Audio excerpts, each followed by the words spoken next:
Greetings, everyone, and welcome to another week of BlastCast. Of course, I am Jarvis. With me, as always, is my Tenno of good faith, Lightning Dragon.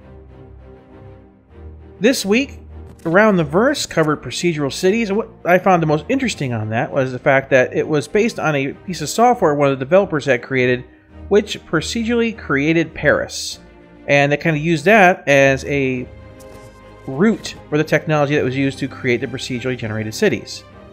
Really great stuff. If you want to learn more about it, check it out. I personally think Procedural Cities, being a big fan of roguelike games and things like that, I think procedural generation is just awesome. Love it. Cough, cough, No Man's Sky. Oh, cough, cough. Well, okay, sorry, not No Man's Sky. There's almost nothing good about No Man's Sky. It's I mean, technically they've been working exception on the that game, disproves. and they're trying to make it basically what they pitched it as, but, it's kind of one of those things like too little, too late, in my opinion. Yeah. It's now you have multiplayer. You can see your friend is a little glowing ball. It's so amazing. Oh, so awesome. As an interesting change-up, this week, Citizens of the Stars, they went and showed off how trading cargo works. First, they went to a kiosk and selected their ship with their amazing color selection.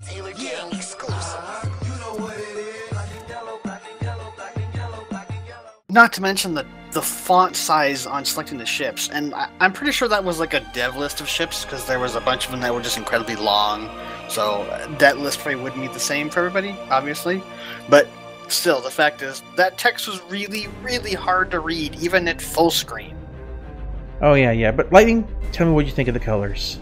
They're black and yellow, and not in the correct way. Yeah, that is... I hate those colors, to be honest with you. As soon as I saw it, I'm like, oh, geez, no, that's bad. Like, I don't mind if it's, and you agree with me in this. Oh, absolutely. Is if it was a black background with like bold yellow text. Exactly. That's fine. I mean, that's easy to see. I mean, I may be wrong here, but I don't think yellow is one of the color blindy things. I think it's like more commonly like blue and red. Mm-hmm. So it'd be easy to see for most people. Obviously, if you're colorblind to yellow, you can leave a comment and tell us, because I don't know. Yeah, well, I'm not big expert on being colorblind, just blind in general. No, so the thing is that yeah, that was painful, but it's kind of nice you guys get to see a little bit more of how the interface is and going down to planets. Now, when they went down to the planet, as you could see in the video, they went down and picked up the box. New Cutlass. Of course, yeah, they showed that a few times. Absolutely, I love that ship. I think it's amazing. But one of the things that, I think you were talking about how you had to pick up the box and you had to carry them each individually back to the ship, which looks so incredibly slow and tedious. And if you want me to go on this rant, I will. Well, you can if you want. All right, so I have no problem with things taking time, but let's say you found, I don't know, 10 boxes. You're like, holy crap, I found 10 boxes. If it takes you like 20 to 30 seconds to move every single one of those boxes, you're going to be spending like 15 minutes picking up loot? I mean, that's almost like the time you can do one mission. I mean, that loot better be worth something for you to spend that much time. 30 seconds would be really fast, actually, because you have to go into the ship, you have to walk down some nice hallways. I'm guessing like lowball. I'm lowballing. Oh, you're really lowballing it. It's like sitting on the ground outside the ship would be 30 seconds. Yeah, because I wasn't actually counting how long they took it, and I'm pretty sure they sped that footage up. But I mean, if they want to keep it that way, that's fine. But I would love to see them add like an exosuit, maybe something. I guess a Velcro suit that you can just stick the boxes to. not well, Velcro, sure, why not? No, like an exosuit. Yeah. So something that's like light, and it's not going to give you any armor bonus. All it would do is allow you to like sprint for longer and carry heavier objects. And then you could like grab like 2 boxes at once and have your full sprint speed available, but maybe it's on like a battery timer, so you have to plug it back into the ship. You say exosuit, you got like a box in each hand. I see someone coming to attack him, you start throwing boxes at their head. But I mean, it looks like way incredibly slow, and there's going to be a lot of us. I mean, sure, Jarvis and I are going to play together, and Captain Tyler will be playing with us. Maybe we'll get some of our other friends to join us, and a lot of you are probably going to be, playing with your friends, but don't lie and tell me that you're always going to have someone with you. because you're going to be playing by yourself every now and then. Yeah, and absolutely. You might just be like, oh, sweet, there's a wreck there. And you might go down and you'll like cherry pick through the boxes and figure, oh, I only want this one or this one. Or you may not even land at all because you realize, oh man, that's like an hour of work down there. I'll just do a mission. The thing is why it doesn't bother me so much is that it's still kind of, it's one of those things that encourages multi-crew play. Because if you know if you're going down to a location and there's a wreck to be salvaged and it's going to have a potentiality of a lot of cargo, you're going to want to grab, you know, one or two friends to really speed it along. That's my point of view on that. Of course, if you're playing solo, as you said, you may want to just bypass it, or maybe you want to take a time. Who knows? It all depends on what you like to do. There's no right or wrong here. I'm not really against it. I really can't see putting a box like that in your pocket. So as far as the immersion goes and keeping things within the realm of reality, I mean, eventually they're going to have it so that, you know, from what I remember them talking about a long time ago, that there's going to be like these anti-grav lifts. So like if you could take an anti-grav lift out, say, the back of your Cutlass and bring it over to the wreckage. That'd make a massive difference. Yeah, you just load up the lift and then load the lift into the ship. That'd be way easier. That thing would be worth its weight in gold as long as it's breakdown, you know, the maintenance, everything. I'm sorry, if I go and buy a ship, I expect it to work when I get it, and I expect it to work for a very long time. So let's go on this random tangent later. Yeah, random tangent here again. Oh. When you go buy a brand new car, you have to do almost anything to it for like 100,000 miles. Like oil change, maybe spark plugs, maybe. Unless something majorly happened, you know, you get into an accident or a wreck. The only thing you're changing, you're putting fuel in the tanks and you're changing the oil. But even oil lasts a long time now. We're talking 500, 1,000, 5,000 years in the future. And you go and buy a spaceship, you expect that thing to last a long time before you have to do any maintenance. Now, if you buy it used at like 50% off the manufacturer's retail price or whatever, yeah, I would fully expect a ship like that to need maintenance and work.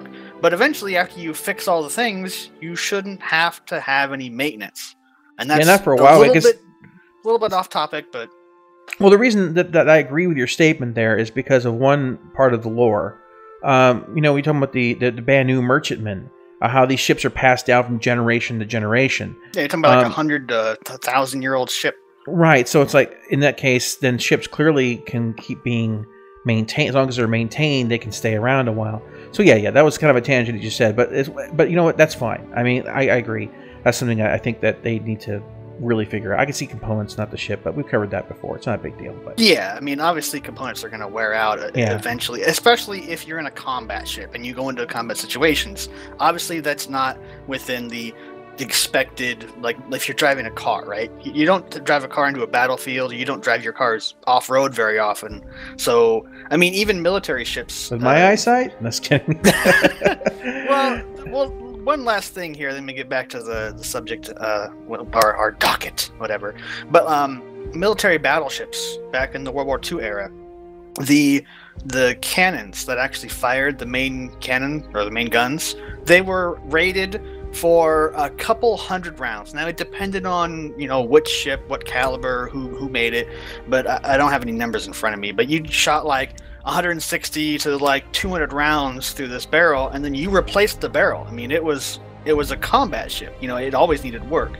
But if you're just doing cargo runs, or you're doing like shuttle work, like a taxi service or something, the wear and tear on your vehicle should be almost nothing. Yeah, because it's doing what it's designed to do. I mean, go from point A to point B. So yeah, I completely agree. Of course, there's been a little bit of a heated forum discussion, and I kind of added to it this week when I added the last BlastCast. We talked about the VTOL on there. And basically, there's a lot of debate from people right now that are talking about how they kind of want the atmospheric model to be the same as space for the most part. The argument basically said that they're using is the advanced technology would allow you to do it. But the thing is that this is just a quick comment for people who are understanding what I'm talking about when I talk about restrictions. Games are defined not only by what you can do, but also what you can't do. And if you don't set restrictions and you give all the options in the world, what happens is you end up with a very vapid and boring game. It's like making a game of chess where you can move the pieces any way you want it, and nothing There's no moves reason differently. for having anything other than a pawn, because the pawns can do the same thing other units can. Exactly. So it's one of those things that, like we talk about how the flight model needs to be worked on, how there needs to be differentiation, and that's partially hamstrung by the pacing, which is hamstrung by IM. It kind of goes down the line. If you, without the differentiation, with all pieces are essentially speaking, whatever, knights, queens, whatever you want to call them, because they're all about the same. That's because there's a lack of limitation in how they perform. So you kind of end up with a real mess. And some people weren't understanding when I was describing the VTOL system. The reason that's important is largely because you can't take all the ground units out of play. You can't make the whole game basically a space shooter, and on one side and a sim on the other. I mean, it's like Arma versus Gundam. I can't see that you would never win that. Oh man, I probably would have to pick Gundam over Arma because the AI cheats. I'm behind a tree in 50-foot foliage, and I see you headshot. Oh, yeah, it's true. At least you'll be safe in your Gundam. Exactly. And kind of a last thing, this isn't intended to be a really long episode this week. There really hasn't been a lot of information, but we wanted to tell you what we're going to be doing on this channel. As you saw last week, we had the extra cast, which is something we haven't done for a while. That's where basically we play games, something maybe we haven't played before, or something that we enjoy, and we just have a good time. Sometimes we talk about gaming or something relevant. Sometimes we're just talking about what we're playing or whatever. But the extra casts are out there just for fun. They're out there to see us interacting in different extra content. Extra if you content. Enjoy, watching, or listening to us rather. I guess watching in some cases. Yeah. So I mean, it's one of those things that those will become more regular, particularly with the drought of information that's coming out, which may become actually more common as we get closer and closer towards the finishing of development. As they start putting there'll be less and less new things coming out, more refining of existing.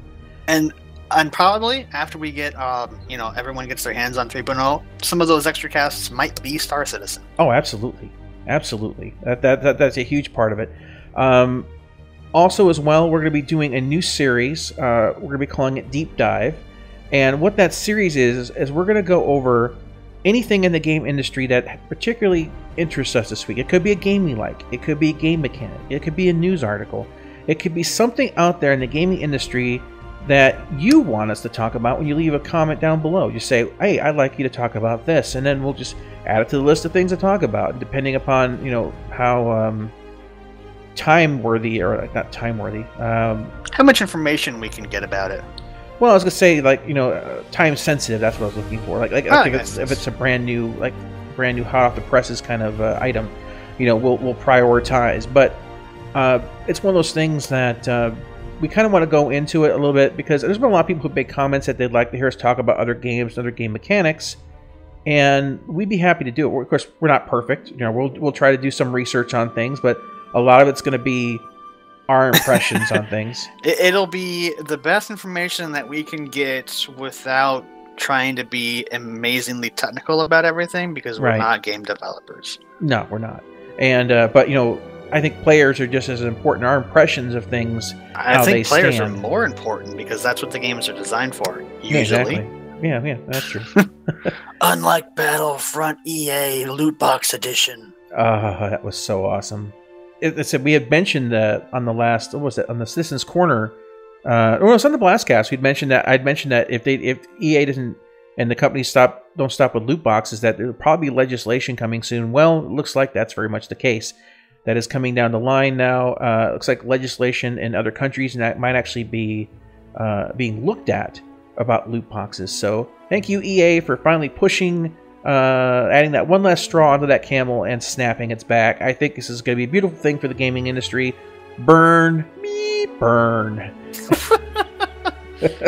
I was thinking burn baby burn, but I guess that one works too. Yeah, well, I censored for YouTube, because apparently they like getting mad at all my videos nowadays. I heard a joke that if you say the word demonetization, you get demonetized.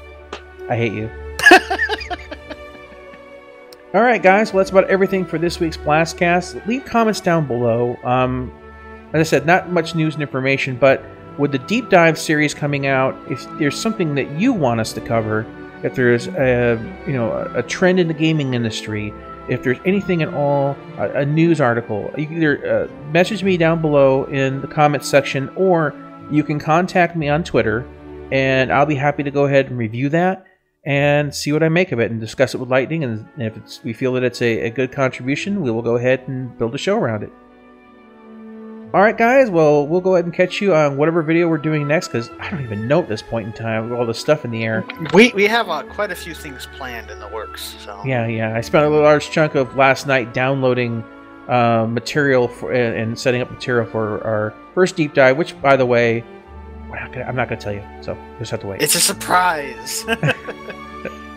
Alright guys, catch you later. Bye-bye.